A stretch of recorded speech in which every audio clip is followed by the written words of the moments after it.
Всем доброй ночи. В наше непростое время положительные эмоции нужны не только вам, но и мне, поверьте мне. Поэтому я время от времени буду проводить, точнее снимать видеоролики. Это у нас шумит рядом трасса, я на улице снимаю. Не на улице, но имею в виду, во дворе снимаю. И время от времени я буду снимать голосовые людей, чтобы и вам, для вас был стимул дальше двигаться. Ну и мне приятно, собственно говоря, результат своих трудов видеть, как и любому нормальному человеку.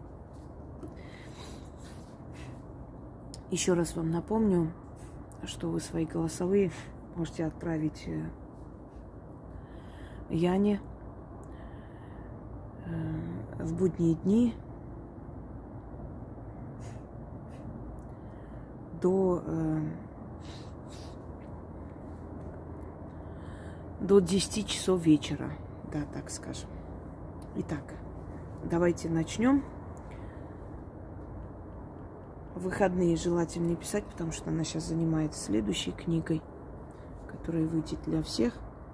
Это необычная книга, еще одна очень нужная для вас книга, поэтому ей нужно этим заниматься. В выходные дни ее не беспокойте, ну и по вечерам в том числе.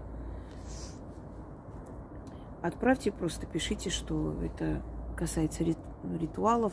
Мистические истории тоже мы продолжаем эту серию. Просто как бы немного занято, но на днях опять продолжим мистику камина. Естественно, с моими объяснениями, потому что думаю, что это нужно не просто так отправлять люди свои истории. Они хотят понять смысл всего происходящего, к чему это все было в их жизни и к чему это приведет. Начнем. Добрый вечер, уважаемая Инга и уважаемая Яна. Низкий вам поклон до земли за ваш труд, за ваши дары, за ваши ритуалы. Если бы вы только знали, сколько добра вы делаете людям и как вы мою жизнь круто изменили. До 17-го года я была мягкотелой, просто мягкотелой. На меня все ездили, на меня могли орать, все что угодно делать со мной. Я была нелюбимым ребенком в семье, и поэтому жизнь была тяжелая. В 17 году на столе лежал телефон. Я сидела, просто плакала. Я не знала, что делать. Вот просто билась в отчаянии, не хотелось жить. И играла мелодия по Ютубу. Там просто мелодия играла. И тут случайно как-то это все переключилось на канал Инги. И я услышала, я уже не помню, о чем даже эта лекция была, беседа. И я прослушала, и как будто это вот какая-то сила в меня вселилась. Я включила и давай искать лекции, беседы, вообще информацию об этом человеке. Вот. Стала все это переписывать, причем с такой жадностью, как вот, знаете, как когда сильно пить хочешь, пьешь, а напиться не можешь. Вот то же самое было со мной, наверное, в течение всего года. Я стала проводить ритуалы. Мне нужна была операция дорогостоящая. Денег не было, жила бедненько.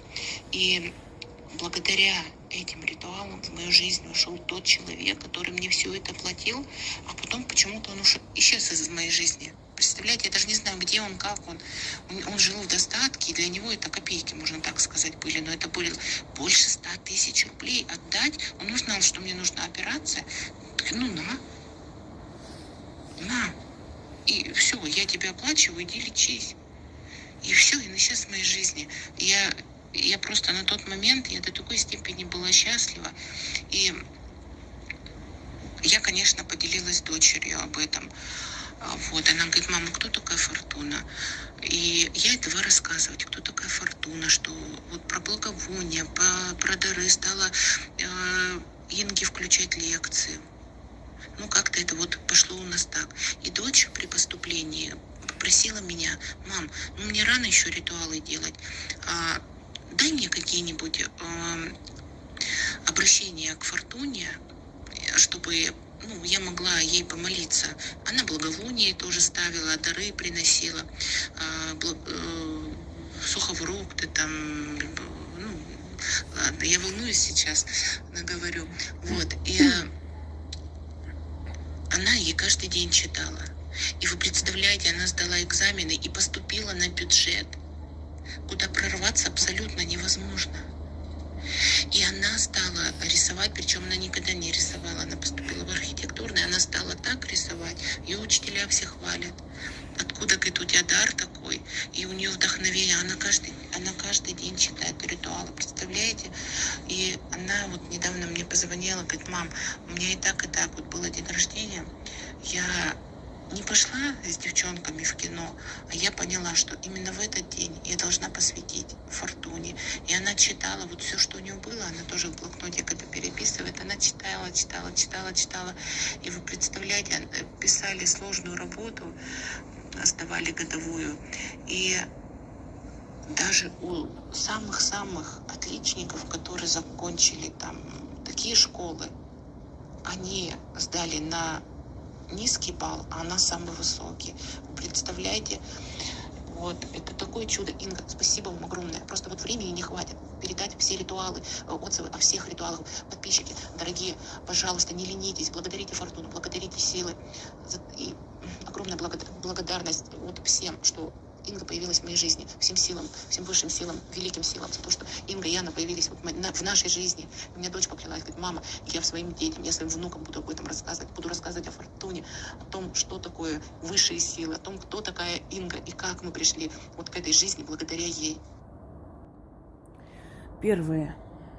Хочу вам сказать, что никогда никто случайно ко мне не попадает.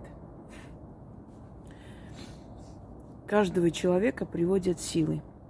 И особенно тех людей, кто отчаялся, кто не может найти дорогу, кто не знает,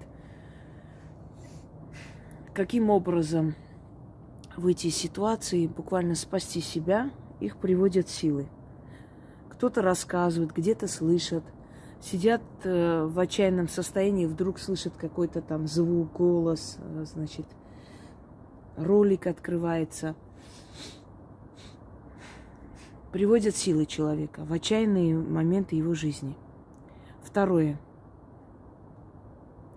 Вы не просто послушали, вы прислушались к тому, что я сказала и объяснила, потому что это инструкция по выживанию. Далее. Ваше уважительное отношение к богине судьбы дали свои плоды. Боги очень любят, когда люди к ним относятся уважительно и очень серьезно относятся. Не просто вот как некоторые: а что мне за это будет? А если я куплю ее там статуэтку, она будет работать, она мне поможет или просто так деньги потрачу? А что можно без благовоний? А обязательно благовоние ставить? А какой смысл тратиться? Понимаете, вы не задавались этим вопросом. Вы поняли, что это сила, и к этой силе нужно относиться с уважением. Ваш ребенок правильно сказал: я передам еще своим детям. Я об этом говорила много раз, что у меня нет цели безвольных, глупых людей повернуть к силам, понимаете, учить их там или убедить их в чем-то. Моя цель умным людям помочь найти свою дорогу. И всегда тысячелетиями были, есть и будут люди, знающие, как достичь успеха, и люди, которые все время ждут и живут чужим мнением, и как чужие скажут, по чужой указке, потому что и хотят принимать определенных решений, понимаете, это ответственность за свою судьбу, за свою жизнь. Намного легче сказать, что Боженька говорит, что мы должны страдать, мы должны мучиться, мы не должны ни к чему стремиться, и что все хорошее это от сатаны, и не надо хорошо жить, потому что потом плата большая. Почему это все? Потому что человек ленив, он не хочет стараться, он ничего не хочет делать для себя. Ему намного легче говорить, что вот страдающие, они самые лучшие, чистые, настоящие люди, а кто ищет счастье, благополучие, достатка, те плохие люди и так далее. Так легче в общей массе жить, в атаре сидеть, но не выделяться. И ваша дочь все правильно поняла. Есть определенный секрет, по которому какая-то семья удачливая, какая-то нет.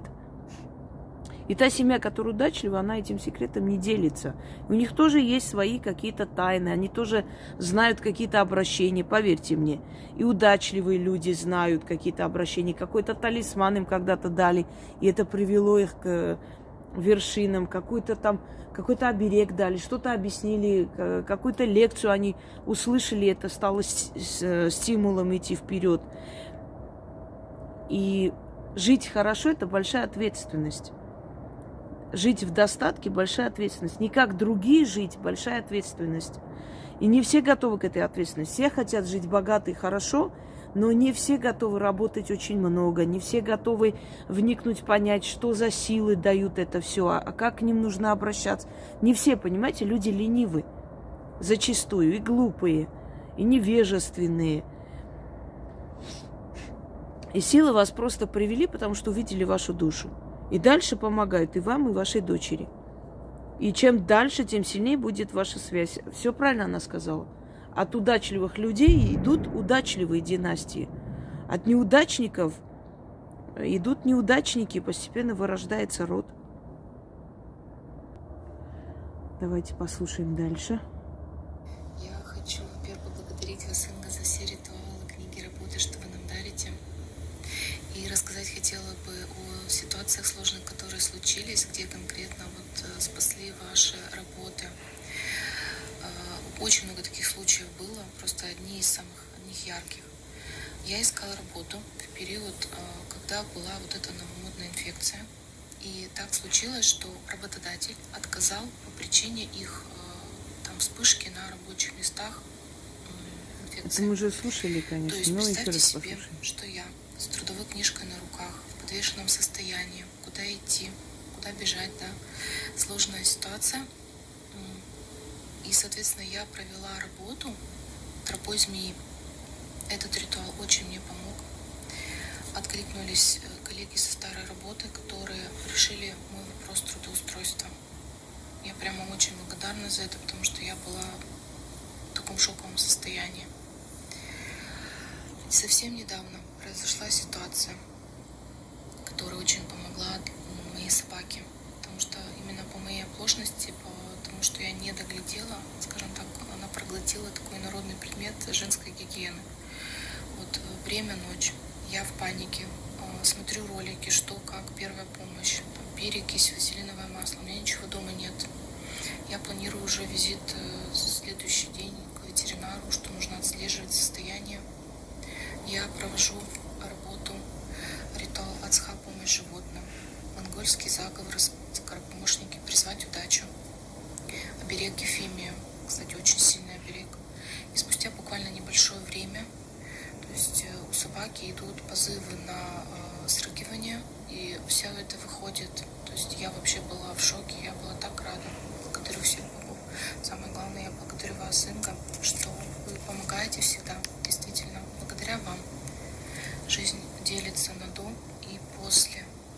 Спасибо, что вы есть у нас, за ваши работы, ритуалы, книги.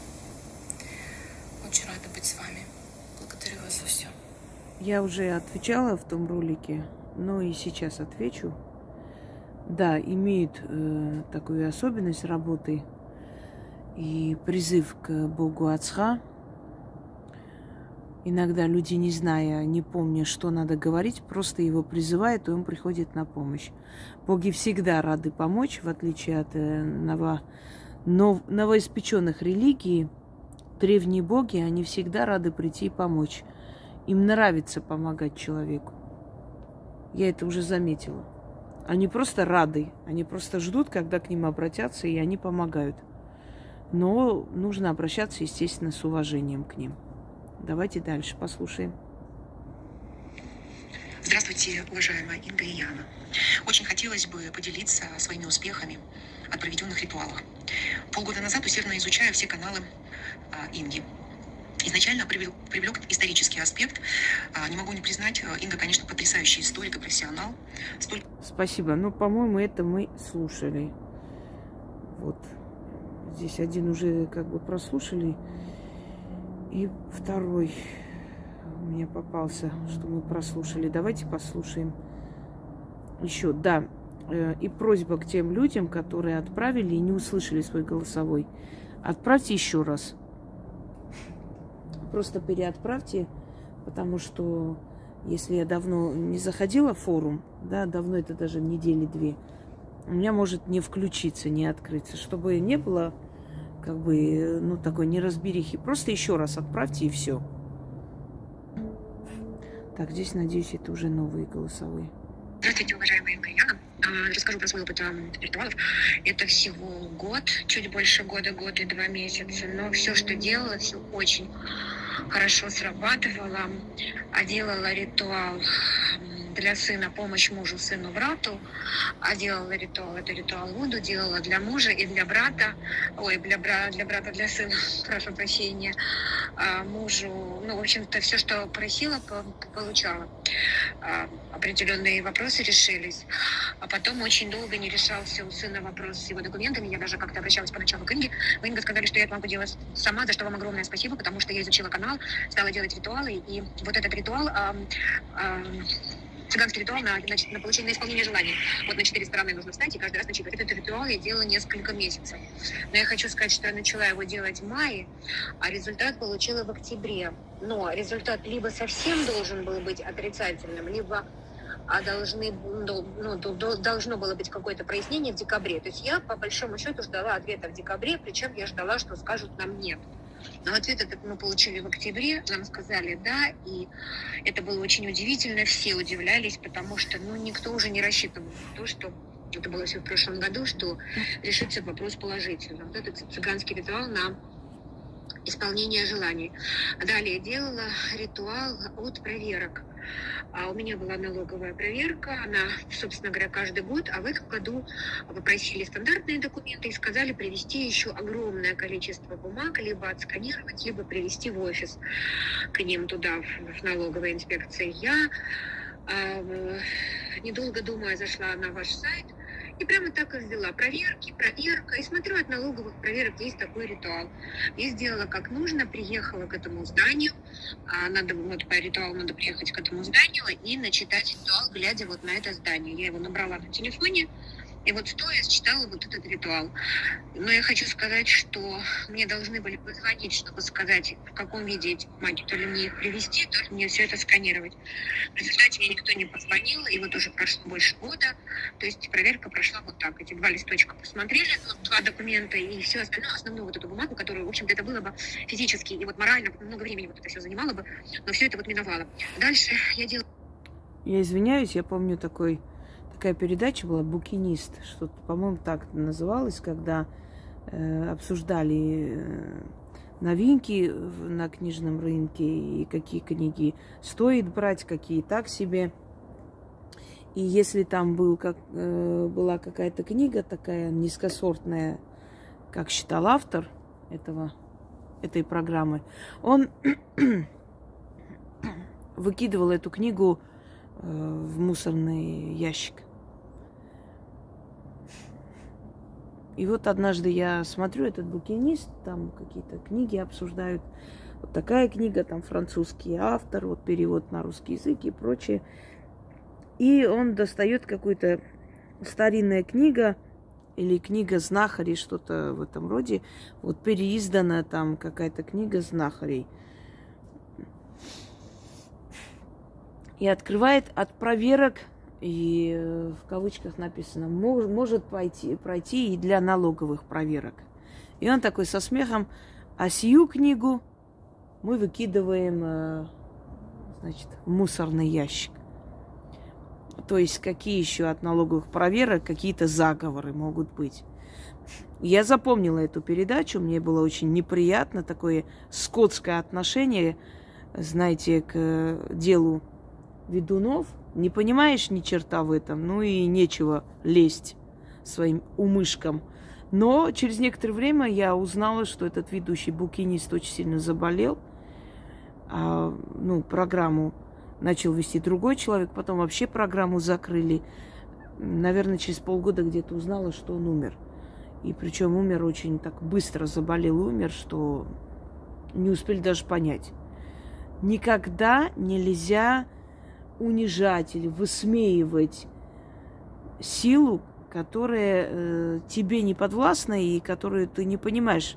Даже если ты не понимаешь, что могут быть заговоры от налоговой, это не дает тебе права выкидывать эти заговоры в мусорный ящик. Знаете, так презрительно выкинул. И ведь ничем хорошим это не закончилось, понимаете? Вот сейчас просто вспомнила заговор от налоговых проверок. Кто-то скажет, ой, какие там...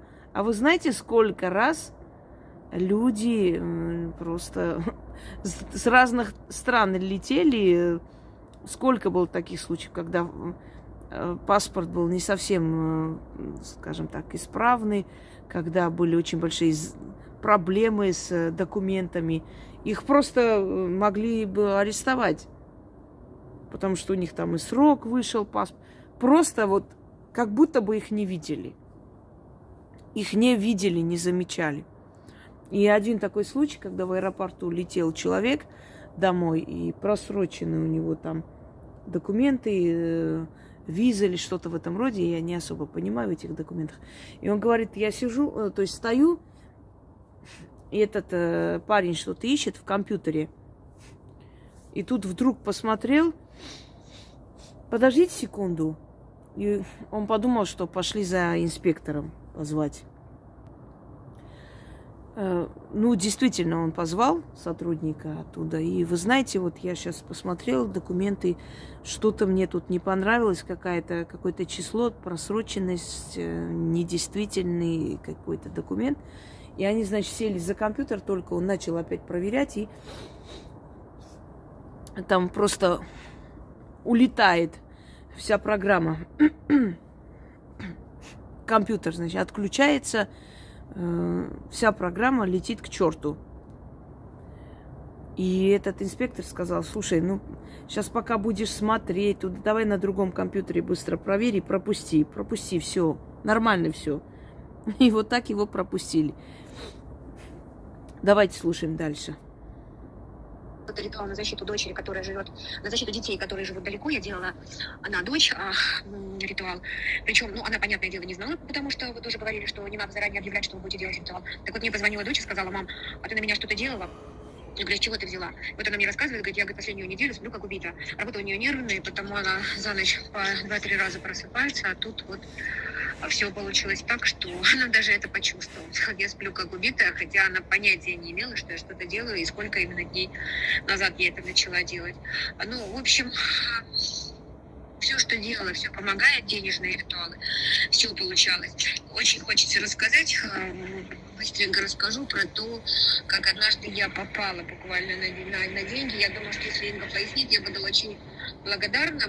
Я делала ритуал на 3 креста, вот, вернее, на свечу 3 креста рисуем, денежный ритуал. И откупалась, деньги не просто положила под дерево, я его не первый раз делаю, этот ритуал, а в тот раз получилось так, что дерево было за оградой, и я их как бы бросила. И в тот же момент подумала, думала, как некрасиво получилось. Надо было мне вот найти другое дерево, где нет этой ограды, и подойти близко. Ну и что вы думаете, я в этот день потеряла деньги, причем как я их потеряла, я до сих пор не знаю. Но я думаю, что меня силы наказали за неуважение. Коротенько уложилась, хотя еще много чего могла бы рассказать. Спасибо вам огромное за ритуалы, за то, что вы есть, и за то, что даете нам такую возможность. И на многое открыли нам глаза. Спасибо. Я вам объясню. Это не столько наказание, сколько вас одернули. Иногда человек расслабляется, думая, что, как обычно, какая разница, как я положу, что я сделаю. Люди уже начинают на автопилоте, знаете, машинально это делать, потому что они уже не обращают на это особого внимания и забывают, что это не просто символически, или это не просто так, как вам сказать, как женщина сказала, да, если я там не откуплюсь за квартиру, что это поменяет, в принципе, я же уже получила. То есть люди не понимают, что важность момента, то есть не осознают, что их видят. И они не любят, когда человек это делает просто, лишь бы сделать, ну, как-нибудь, ну, откупиться и все, ну, по-быстрому, пыль в глаза пустить, знаете. И они просто могут одернуть человека. Я один раз так потеряла свои перчатки, которые очень любила, норковые. Я пообещала принести откуп за один ритуал. У человека все получилось, он позвонил. И человек должен был откупиться, отнести, поставить. Я спросила на следующий день, он сказал: нет, мне некогда было. Я, в общем, поняла, что человек свое получил и не считает нужным ничего никуда относить. И я поняла, что я должна это делать, иначе будет нехорошо. И я тоже начала это, знаете, тянуть. Завтра, послезавтра, через пару дней тогда сделаю, ничего страшного. И потеряла любимые свои перчатки. Просто меня одернули. Мне сказали, что завтра, послезавтра не бывает. Вот сегодня надо принести, и сегодня надо откупаться. Иначе еще что-нибудь потеряешь. Так что это не наказание такое прям. Наказание это совершенно по-другому. Наказание это пожестче. Это одергивание просто. Привели вас в чувство. Напомнили, что не относись к этому как к чему-то такому незначительному. Так, давайте дальше послушаем. Здравствуйте, уважаемая Инга и Яна. Хочу поделиться с вами результатом проведенных ритуалов. Перед Новым годом, в конце 2022 года, мы проводили совместный ритуал чистку от врагов. И буквально, наверное, дня через 3, через неделю я узнаю, что та женщина, про которую я тогда говорила на работе, которая мне сделала подклад и так далее, она и так начала страдать после моих ритуалов от врагов, которые я проводила. А здесь и подавно, через неделю после проведенной чистки совместной с Ингой, она попала в больницу, ей сделали операцию на колено. И, в общем, на больничном она просидела 2 месяца. Человек, я так поняла, не унимается, завидует мне, но не знаю чему. Вроде особо завидовать нечему. Как бы я к ней абсолютно никак не отношусь. Вот. И далее ко мне пришла подруга 23 февраля. Начала жаловаться на мужа и все остальное. А я уже особо как бы так не поддерживаю эту тему. А так как живу одна, и я ей сказала то, что я вот живу одна, и мне хорошо, я не страдаю ни по мужчинам, ни почему. И как бы шутка сказала то, что у меня вообще любовник лет на 10 меня моложе. И так посмеялись, я говорю, и такие отношения, я говорю, это самый оптимальный вариант. И вот она то ли позавидовала, то ли что, потому что когда она ушла, я через дня 2, наверное, провела чистку камень с души. И через буквально, наверное, тоже дня 3 или через неделю она мне звонит и говорит то, что она попала в больницу. Причем ее увезли прямо с работы, ей резко стало плохо, у нее заболела спина, увезли в больницу, обнаружили камень в почках. Некоторые дерьмоедки, когда слушают такое: ой, как так можно, радуются, что кому-то плохо стало, вот это что за люди, там вот делают ритуалы, а другим плохо, они этому радуются. Я говорю и повторяюсь, никогда не нужно жалеть тех, кто тебя не пожалеет. Никто не радуется и не пляшет, но считают, что справедливость восторжествовала. Если в этом мире не будет справедливости, тогда незачем вообще в этом мире жить. Если мы будем оправдывать бесчеловечные поступки и жалеть или, знаете, так, понимающе относиться к таким существам, которые это творят, то зачем вообще жить тогда на земле? Зачем делать добро, если зло не осуждается и считает, что это норма, здесь ничего такого нет, захотел человек, сделал, совершил злой поступок. Что теперь, из-за этого его ненавидеть, что ли? Понимаете?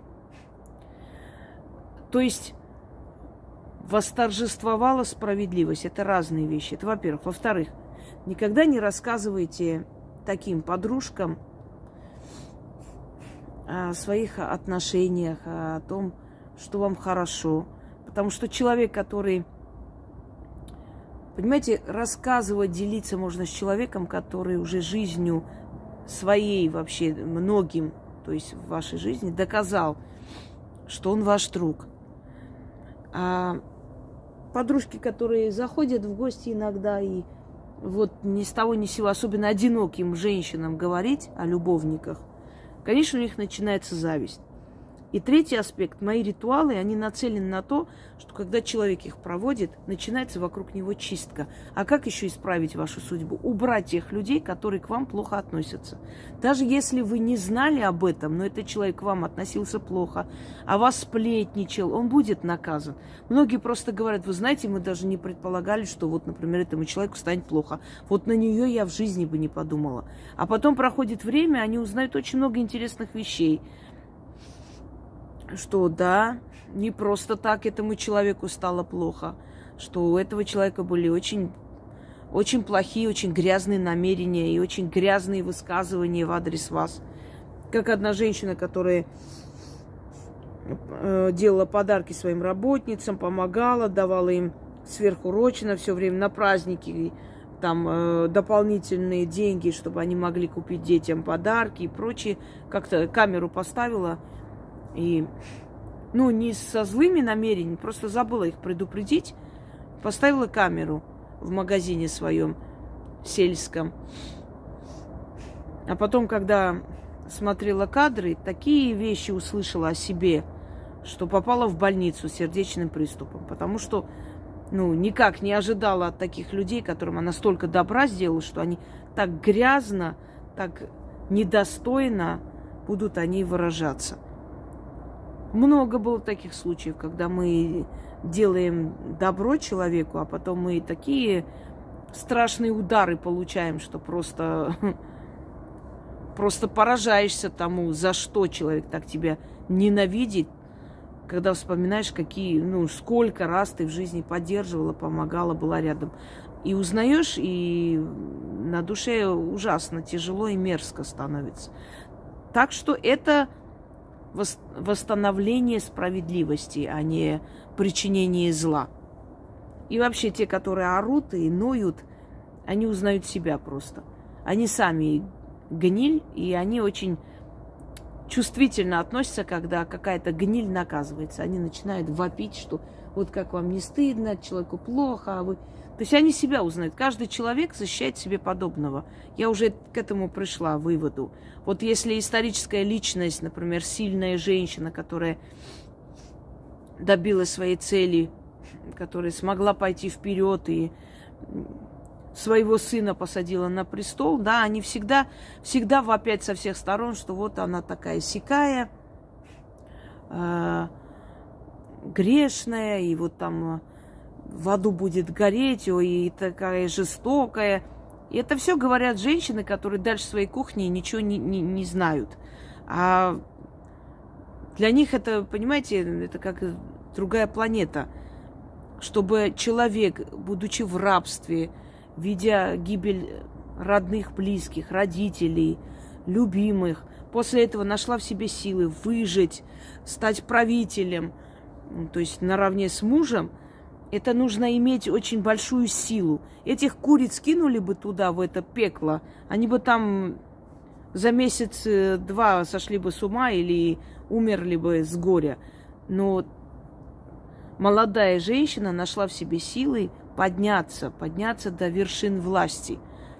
И вот те, которые сами такие сильные, по жизни упертые, знаете, силой воли, они могут идти вперед, не жалея себя. Они защищают эту женщину, они ее понимают, сочувствуют. А те, которые очень далеко до нее, начинают ее хаять. Каждый выбирает, по своему примеру себе. Не кумира, кумир это неправильно, примера для жизни, да, по себе выбирает. Что не удивляйтесь, что кто-то говорит все правильно, потому что он прошел такое же предательство и такую же подлость от своих близких подруг. А кто-то говорит, что вот вы такие сяки, потому что она сама такая, завистливая, сплетница, понимаете? Ей очень неприятно, когда она узнает, скажем, вот похожий на себя персонаж был наказан. Ей это неприятно, ей страшно, а вдруг и с ней такое произойдет. Слушаем дальше. И потом я только вспомнила то, что Татьяша сделала чистку камень с души, и он подействовал вот фактически в скором времени уже. И я поняла то, что это так подруга, которая как бы мне не говорила, ой, как я тебя люблю, как ты мне дорога, все-таки имеют люди склонность завидовать к зависти. Почему у вас предчувствие такое? Почему вы все-таки подумали, что что-то не то здесь, и что она к вам не очень хорошо относится? Потому что я вам объясняла уже. Наше подсознание считывает информацию извне. Считывает мысли, считывает эмоции другого человека. Напрямую мысли вам не передадут, вот прям вот слово в слово, но вот эту отрицательную энергию ваше подсознание считывает. И поэтому вы не понимаете, почему этот человек вам неприятен, или почему после того, как вы поговорили, как-то нехорошо вам. Вроде ничего плохого не сделал человек, наоборот, очень хорошо к вам относится и весело провели время, но у вас вот, знаете, как кошки скребут, как-то неспокойно на душе. Потому что ваше подсознание эти эмоции улавливает отрицательные. Просто улавливает, считывает. И эти все ваши опасения не напрасны. Вот поэтому вы как сделали, и почувствовали, и неладно, и сделали, и она просто наказалась. И все. И я начала выявлять таким образом действительно людей-завистников, кто тебе в глаза улыбается, а за спиной получается совсем другое. Вот. И еще хотела с вами поделиться тем, что проведя раскрещивание, я приобрела книгу «Дом полная чаша», и посвящение в язычество я провожу, вот это 3-й месяц у меня идет. И действительно, вы не представляете, у меня настолько интуиция обострилась. Я здесь начала, получается, вспоминать бабушку, поставила ее фотографию, свечку зажгла, стопку водки и хлеб положила. И как раз включила, Инка слушала вашу лекцию по ноутбуку. Свечка догорела, получается, и где-то часа через 1,5, через 2 автоматически я сидела на диване, автоматически включается голосовой помощник Алиса и говорит: ищем имя Александра, а мою бабушку зовут Александра. То есть она реально меня услышала, я понимаю, что это все благодаря тому, что вот это вот посвящение в язычество, она действительно возвращает к корням. И...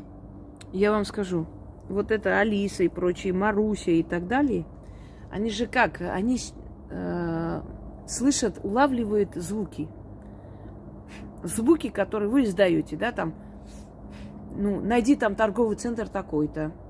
Они вот уловили этот звук и ищут программу. Почему она сказала, ищем имя Александра? Потому что, видимо, уловила просто вот эти вот, как их называют, ультразвуки, которые мы не слышим, но это же все-таки искусственное приспособление, она улавливает звуки.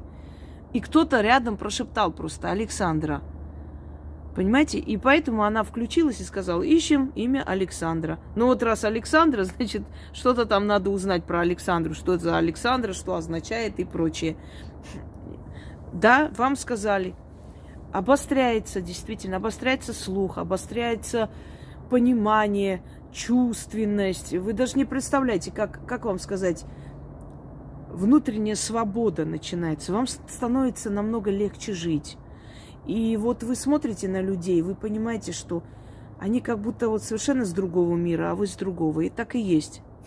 Что у вас настолько древняя душа, что вы смотрите на них как на детей. Вы можете их убедить в чем угодно, вы можете их вести за собой куда угодно, внушить им, что хотите. То есть, понимаете, как вам объяснить? Это как профессор говорит с первоклашками. Да? Естественно, профессор может их заинтересовать, удивить, убедить, что хоть... Многие люди, именно вот эту тайну понимая, вели за собой огромное количество людей. Умных людей. Не говорю в куда-то плохое место, но просто они вот эту тайну познавали, они могли уловить и просчитать вот на 10 шагов вперед как бы вам сказать, действия другого человека. И опередить.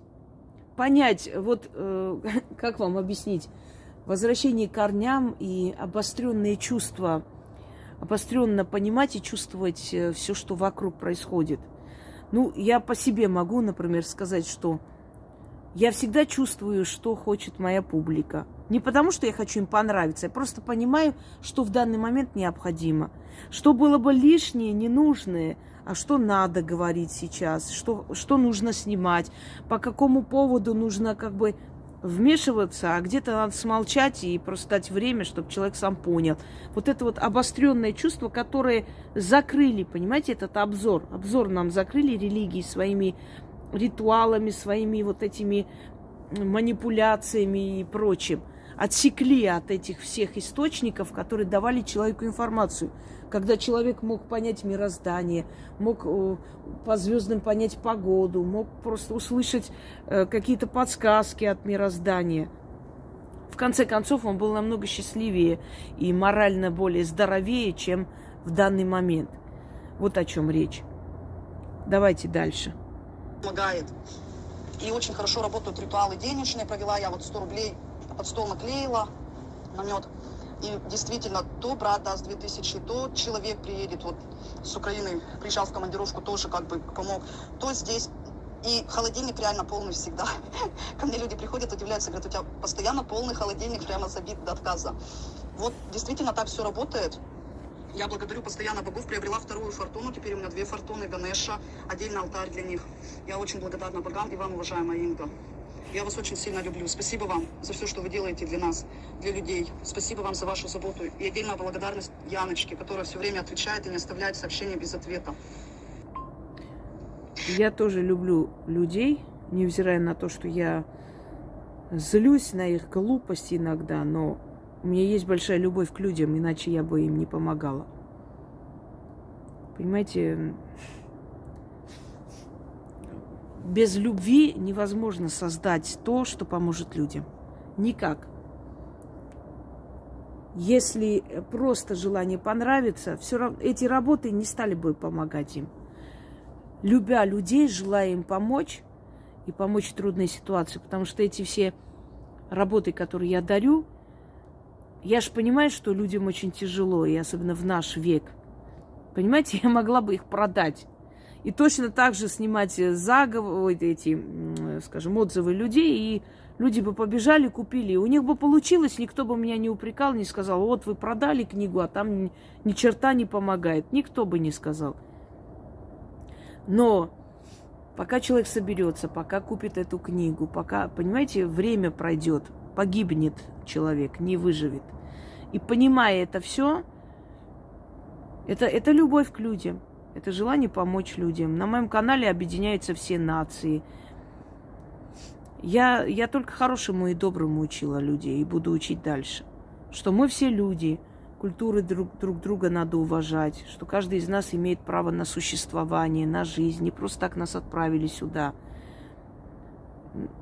У меня всегда будет работа, знаете, созидательная. А разрушительное – это когда я разрушаю бесстыдство и нечестность. Это тоже, да, работа. Но она разрушает зло, а не добро. Хочу вам еще пару таких начитать. Кстати, горшочек вари, мне уже начали писать многие люди. И сегодня еще прочитала, но не отскринила. А может, отскринила, сейчас посмотрю, секунду. Он очень сильно помогает. Очень сильно помогает. Сейчас. Нет, наверное. Хотела отскринить, наверное, забыла. Ну да ладно. Сравнили с тем, что это ритуал очень похож на скатерть-самобранка. И так я и сказала, что это для того, чтобы в доме всегда была еда. Когда человек сыт, когда его дети сыты, ну вот, например, люди пишут, что мне там столько всего отправили, не представляете, вот на целый месяц продукты. Так вот целый месяц человек будет это готовить для семьи, все, уже ближе к концу месяца еще раз проведет, еще на целый месяц. У нас жизнь-то состоит из дней, да, часов, месяцев. Поэтому, естественно, если человек 12 раз в году проведет, и все 12 месяцев в году будут сытые и полны еды, то уже есть время и на себя, и за собой ухаживать, и как бы лекции послушать, еще ритуалы какие-то сделать. Согласны? Вот мир материален, друзья мои. Ну, голодному человеку абсолютно неинтересно и как бы ни какие-то лекции, ни театр. Но когда есть что покушать, это самое важное. Потому что еда, это от этого зависит жизнь человека, жизнь его детей. Если есть еда в доме, если дети сытые, все, дальше можно думать уже и побольше там привлечь в жизнь. Уже шубу может купить, кольцо какое-то себе, что-нибудь приятное, мебель дома купить, поставить. Самое главное – это еда. И чтобы человек не боялся, вот мои работы нацелены на то, чтобы убрать страх нищеты. Когда человек боится нищеты, безденежья, эта нищета, безденежья приходит еще больше. Еще больше, потому что он все время об этом думает, усугубляет это все. Когда человек один раз сделал деньги, пришли, еду привезли, туда-сюда, вроде бы выжили, все хорошо, 1 месяц нормально. Дальше еще он расслабляется, отпускает страх. Он уже уверен в завтрашнем дне, он уверен, что все будет хорошо, что еще привезут, что вот я начитаю, придет какая-то сумма, понимаете? Теперь у него есть уже время на себя, на развитие, на то, чтобы дом украшать, чтобы мечтать о машине, еще что-нибудь. Поэтому все завязано на этом, на пище. Хлеб насущный ребенку, когда нечего есть. О каких театрах, о какой любви может идти речь? Помните, да, поговорку я вам говорила, когда нужда заходит в дверь, и любовь прыгает в окно. И как бы молодые друг друга не облизывали целый год, когда уже нужно помаду купить, маникюр делать, прическу, на все это деньги нужны, а их надо заработать. Начинаются ссоры, начинается разногласие. Все из-за этого. Если молодым негде жить, они вынуждены жить у значит, родителей. Значит, родители будут указывать, как и что. Ну, смотря какие родители, но в любом случае мы взрослые люди, все равно влезем туда, все равно объясним, что зачем вы поехали там 100 тысяч на какую-то ерунду потратили. Вы могли бы за эти 100 тысяч купить себе это, то, это бы сохранить. Правильно? Мы скажем, мы правы, но мы забываем, что мы тоже были молоды. И нам тоже не нравилось, когда нам вот читали нотации. Лучше пускай я не буду знать, куда они потратили эти деньги, не буду нервничать, и они не будут нервничать. Пусть живут, радуются и мудреют. Понимаете? А для этого нужно что? Нужны условия. Не могут родители купить дом, хотя бы снимут этот дом, помогут молодым. И тогда будет счастье. Увидишь свою свекровь раз в 2 года на пару дней, и просто вот счастье, полные штаны. И все друг друга любят, все хорошие, все добрые. А попробуй жить со свекровью каждый день. Может, тебе хочется поспать до 12. Свекровь, матушка там гремит посудой. И что? Неудобно как-то. Встаешь, да, голова кружится, не выспалась, плохо. Весь день на смарку. Есть люди, для которых вот полчаса меньше спать, это весь день псу под хвост. Все. Просто бесполезный день. И самое страшное, и днем не можешь уснуть, и не можешь лечь пораньше спать, то есть мучаешься. Это день просто мучение. Вот полчаса нужно, вот у тебя есть норма сна, ты должна вот столько поспать, тогда все будет замечательно. А если дома взрослая женщина, тебе ж неудобно. Ну и взрослая женщина, смотря какие отношения. Бывают, что, да, очень близкие отношения, понимают друг друга. А если не совсем близкие? А если ради мужа надо терпеть? Понимаете, в чем дело? Опять же, материально. Имели бы деньги, купили бы дом отдельно для молодых. И, пожалуйста, хоть голые ходите. Все на материальном завязано. Сначала обеспечьте себе достаток, а потом дальше думать. Конечно, я не говорю, что нужно только деньги и абсолютное знаете, пустота должна быть в душе. Нет, конечно, надо и читать, и развиваться, нужно учиться многому в этой жизни, понятное дело.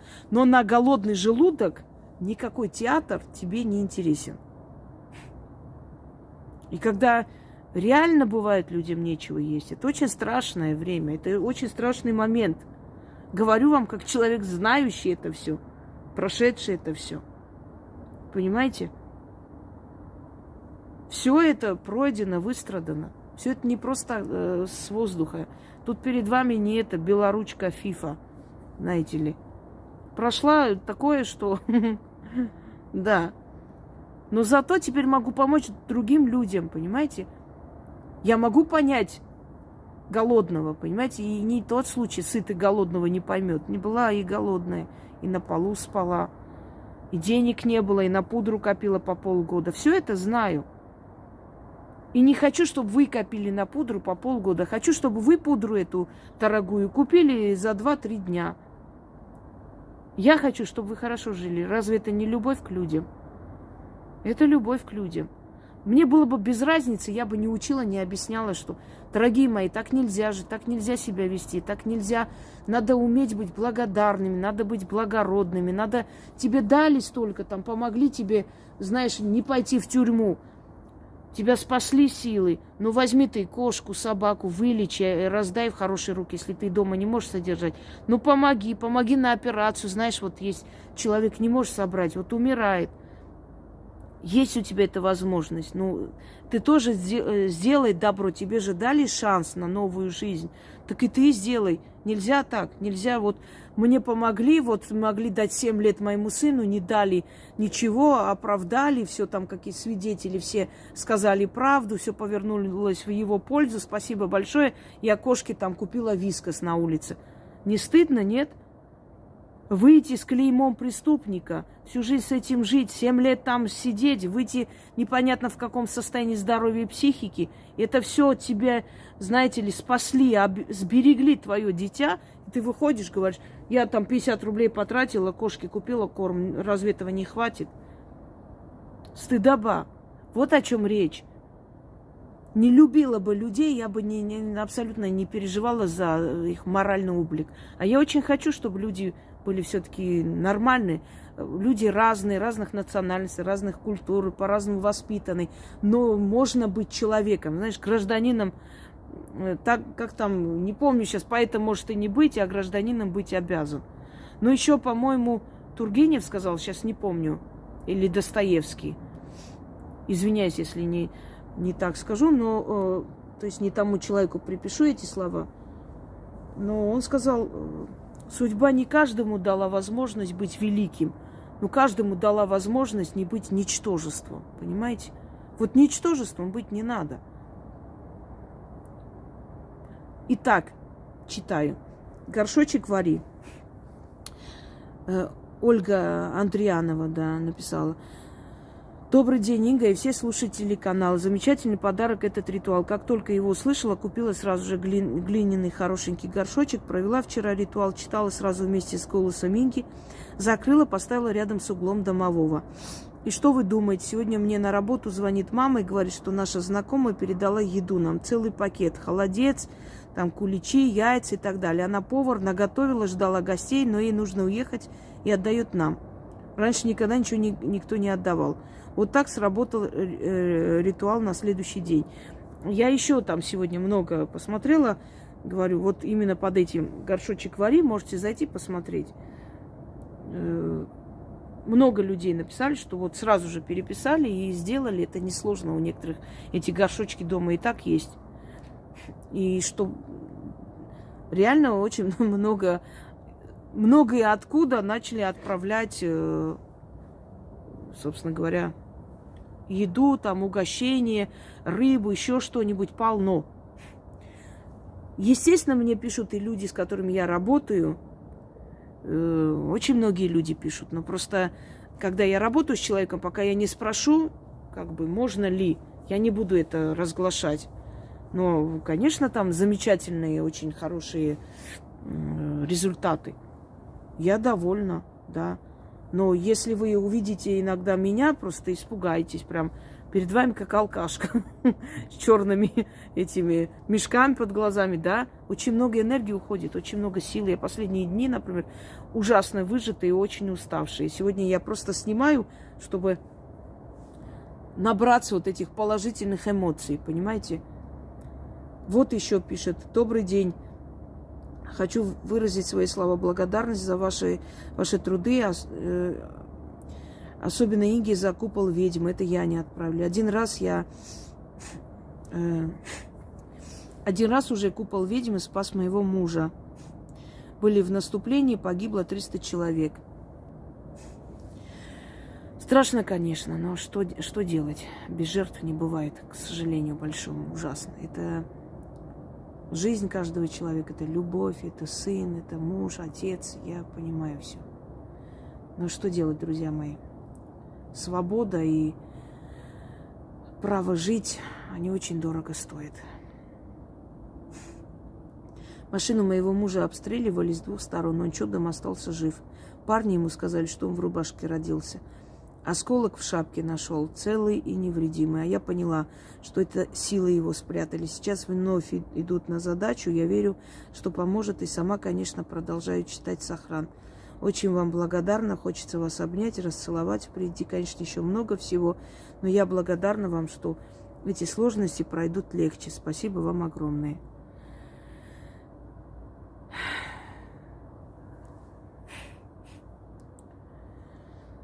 Так, добрый день, Яна. Привет вам из Узбекистана. Можете меня поздравить. Заключила первый зарубежный контракт.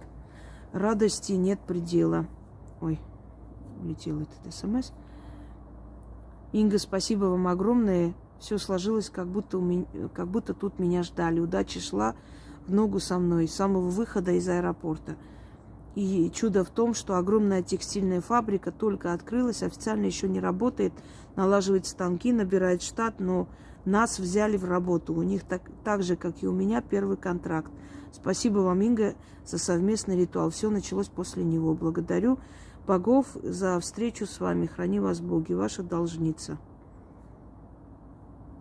Я ваша должница, я извиняюсь.